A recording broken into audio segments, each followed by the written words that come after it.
Alright, hey everybody, AJ here. No shit. Making a little bit of a video to go over what I'm going to be using for Fulda Gap 2018, which is coming up this weekend. It is currently 12:15 on October 10th, 2018. Autobot, roll the fuck out! So, I'm going to be going over just about what everything I use from my primary down to my chest rig to what I wear to... First thing is my completely custom M4. It does super awesome stuff. It shoots bad guys and has ultra range. Wow. Wow. Wow. Wow. Wow. Wow. Wow. Wow. You need to shut the fuck up. Wow. Wow. So let's go ahead and go over the externals. Externals are actually a little bit simpler. They look crazy right now, but it is super simple. You have on the top rail, Echo 1. They are flip-up sights. They are made of aluminum, and they work perfectly. If my T1 sight goes out of battery, guess what? Just take that sucker off, and whoop, you've got some backup sights. But if that doesn't happen, just go ahead and go with your T1 sight and rock that, baby. And this is a Matrix T1 sight, and it's on eVike. You can find that. And then we're going to move towards the front. We have these little mana clips. These little mana clips go on your rifle, and they organize your wires so that you don't look like a bad electrical box. And yeah, all good. Let's all go to the lobby. I don't know why I said that, but you know what? Let's roll with it. Okay, so moving back up, we have the PEC 12. PEC 12 works really well. It's just a mock-up. It has no laser in it. No reason for a laser when you're doing milsim, honestly. I mean, CQB, I can see you needing a laser, acquiring targets a little bit faster. But in my opinion, I don't think I need a laser, so I just have it for looks. And bueno. I don't know if I talked about it yet, but I do have a pressure plate here for my flashlight. And that just goes out, and I can grab it right there and press for some torch action. I have a Matrix 200 Lumion flashlight on here, and that's attached to it's attached to a PTS plastic rail segment, and then that has a Magpul. They have the Magpul ladder segments on there. I kind of have them stippled. Works real well. Yeah. Jesus Christ. Okay, got it back on. Okay, and then we have another Manta clip here, and then it runs back into here. They're zip tied. The actual pressure plate is zip tied to the body. I have nothing crazy rigged up for me, so you know what? It works. Also on the externals, we have on the bottom the Magpul MOE RBG grips. They work really well. I have some Velcro around them just because I think it's more comfortable. Looks a little operator, so you know what? Why not? On the bottom of that, we have a GMP rubber stop hand grip, and that just is like right here if I want to grip it right here, and then I have a my grip right here. So you've been doing this for 24/7. So you've been doing the hand thing all day. Heard you were. Jordan told me you had been doing it on a sleeping bag earlier. Works really well. And then on this other side, I just have an extra rail, so if I need anything, I can use it, but I don't really have anything on here, because, you know, it just... Nobody ever puts anything on this side. I've noticed that nobody ever puts something on this side of the weapon, unless they want two flashlights. I don't know, but you know what? Two flashlights is two flashlights. Yeah. Going into, I guess you guys would want to know what gun this is. It's actually just a Knights in Armament. Hello. Knights in Armament M4. It's just a plastic body. I prefer plastic bodies because they're lightweight. Don't need to be having a metal body in my opinion, because I mean, it's a toy and you can move faster. I'm the fastest out of my team, so I think it benefits me. But you know, I just have my AOL kind of logo up there. I don't know what this is. I think it's a weird tree, but you know, you can figure that out. Boy, if you don't get... On the body, I've actually done some mods to it. I have a stippling gun, so I just use a stippling gun and I use it around here so that when I'm using my trigger finger, I can just rest that right there, and it's real comfy and it works. Moving towards the back, we have the PTS EPS stock. This fits like literally 5 batteries for me. I have on the externals is the PTS, and then this is the EPG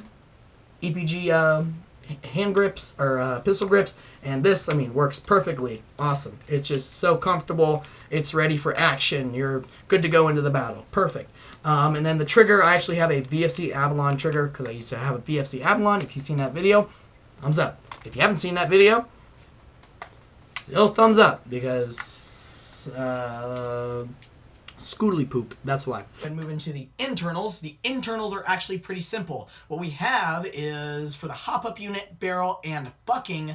It's really simple. We actually have them all by the same company. It's Lalax Prometheus. They make the best stuff for hop-up.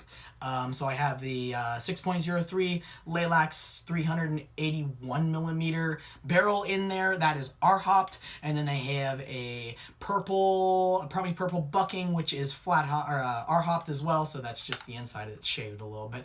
It's fun tech stuff. And then I have the brand new wide side. It's like a Pro-In. It's just like a Pro-In, but it's made by Lalax. And if you pair all 3 of those together, the gearbox is really sophisticated. It's actually pretty crazy. We have a GMP gearbox, GMP gears. We have the Lonex compression gear, compression setup kit, I guess, and that comes with like the nozzle, the piston head, the actual cylinder, and then the cylinder head. Those are perfect. And then for the piston itself, we have a VFC 16 or 15 tooth piston. That works really well. And then for the spring, we have a M135 ASG. And then for the motor, we have a 16 TPA rocket motor, which is phenomenal. I actually it overspins the gearbox sometimes. It's so strong. So check out Rocket. Great company. And then we have it's shimmed, so it's completely shimmed. And that's about it for the gearbox. I mean, no MOSFETs yet. Planning on a gate. Maybe release a video about that. Don't really know, but we'll have to see. But yeah, that's all the internals and stuff and hot jazz. So that's about it. All right, let's cut. Okay, for the actual gear I'm running is my personal plate carrier. It was pretty much all my money from my 16th birthday, so this thing is staying, and it's like a $500 chest rig. This shit was expensive. This is my chest rig, and I'm going to be going over everything that I have on it. It's actually a lot simpler than it looks, but I love it. It works perfect. It's nice and snug to my body, and it's just a great rig. Okay, so the base of it is an LBX 300S, and that has all my pouches attached to it and stuff like that. Chose it also because it has these side panels I can attach stuff to. But yeah, so on the front we have a Condor 3 pouch mag stack. Right in the front we have a Condor radio pouch right here, an LBX admin pouch that has like some tape and some lighters in it and stuff like that. Nothing too crazy. And then we have a communication device right here with a carabiner for anything that needs to go right here, because this is really tough right here and it'll hold like a sling or something. I don't know. Who knows? On this side we have a Blue Force mag pouch. This works perfect. I love having it. And then the mag on it actually has a mag pole on it. And then I think, if I'm correct, this is the Condor. I think this is a engineer pouch, Condor engineer pouch, and then it has a Swamp Sniper sexy patch on there. So buenos noches. I don't know. Moving on to the back, I have a Condor hydration pouch. And then on top of that, I have a Condor radio pouch, and then right beside that is a Condor double stack ammo mag pouch, and then yeah, that's about it. That's back there. And we'll move on to this side. This is a blue Force Gear, more or less of an admin pouch, I guess, and then that just holds like dead rags and stuff like that. This is an LBX, same pouch as this, but it's on this side, and this I can just have open and grab whatever I need, and so that goes down right there. I have like socks and lighters and grenades and stuff like that in here, and then that's really about it. And then I run that's about it. I run a hydration pouch in the back, but I mean that's not on here right now because I use that for running. But yeah, that is basically my whole rig, and I mean it works perfect. Just lifts up and you're good to go.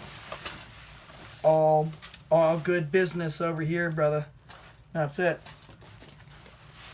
For the dump pouch I use an LBX dump pouch. It works pretty good, honestly.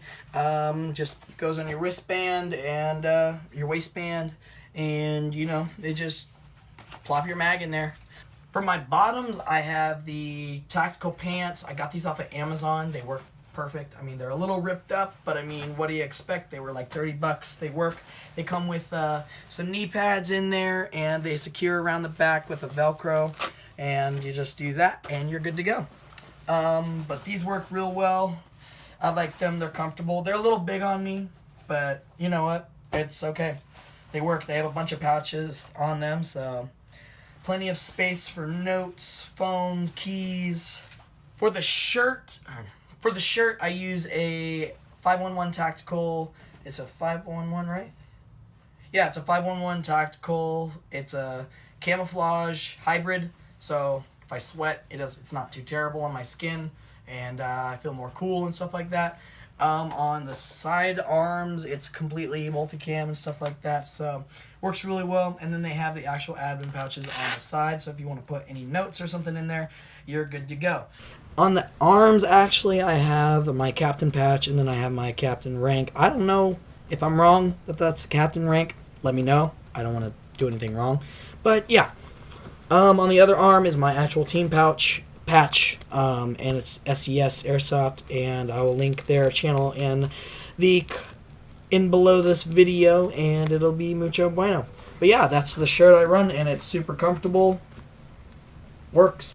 So for my belt, I use something really simple. This is what I run my dump pouch on. It goes around my waist. Everybody knows what a belt is. This is a base belt that I got on the BX, and it's held up for a really long time, and it's super strong. I've had this thing for about 3 years. They work real well. If you know somebody that's in the service, see if you can get a belt just like this, because it will literally last a lifetime. Perfect belt. For my headgear, I run a separate sort of things. I really kind of come in and out of whatever I'm wearing. It's kind of like a fad. Like I used to wear a helmet. Didn't like it. It was too hot. Used to run a big head system with a hat and these ear protections, but that was too big, bulky, and hard to get off and on. So, I mean, you can run a hat if you want to. I used to run this baseball cap. Perfect. I mean, it was good head protection and stuff like that, but you do lose a little bit of visibility and head movement. Boonie hat you can use. I use a cut down one because it's more tactical in my opinion, and I have a little bit mount on there for my GoPro and stuff like that. Works real well. It's what I shoot my videos with. Probably need to upload those. But what I'm running right now is actually a tan headband. This works really well. I really like this. Put it around your head, keeps you nice and cool. Dip it in water, soaks up all the sweat, and leaves your head real moist, or not unmoist. It'll leave it unmoist, and you won't sweat and you won't fog. So real good right here. This is, I mean, you can make a tan one out of an old tan t-shirt. That's what I did. So this works perfect. For glasses, I kind of change between games and stuff like that. I like the PureMax iForces, the dual panes. They're pretty good. I like them, but they scratch so easily, and a little bit of visibility loss with those, but you know, they work. They fog a little bit sometimes, but you have to be really hot. And then also, I'll use those sometimes, and then I'll switch to these. I'll switch to the mesh. Mesh is actually really cool. They work really well. Just give them a try, I guess. You won't fog, but you won't see as much. So everything's going to be a little bit darker, but they work. But yeah. Thank you everybody for watching my video. I hope you guys liked everything that I covered. It's just about everything that I'm going to be running for Fulda Gap 2018 in North Carolina, or more specifically Boone, North Carolina, on October 12th and 19th. 12th through the 14th. That's right. 12th through the 14th, I'm pretty sure. Yeah, but if you guys have any questions, go ahead and drop them in the comments. If you guys need some more detail on something, just ask, seriously. I'll answer them as much as I can. And if you guys are looking for a team to join in North Carolina, and you are located in North Carolina, go ahead and drop a comment, and I'm a part of a team SES, and we are always looking for new players. It's a free game day, and just ask and let us know. Alright guys, thank you so much. Appreciate your time. Go shoot some BBs, and I'll see you later.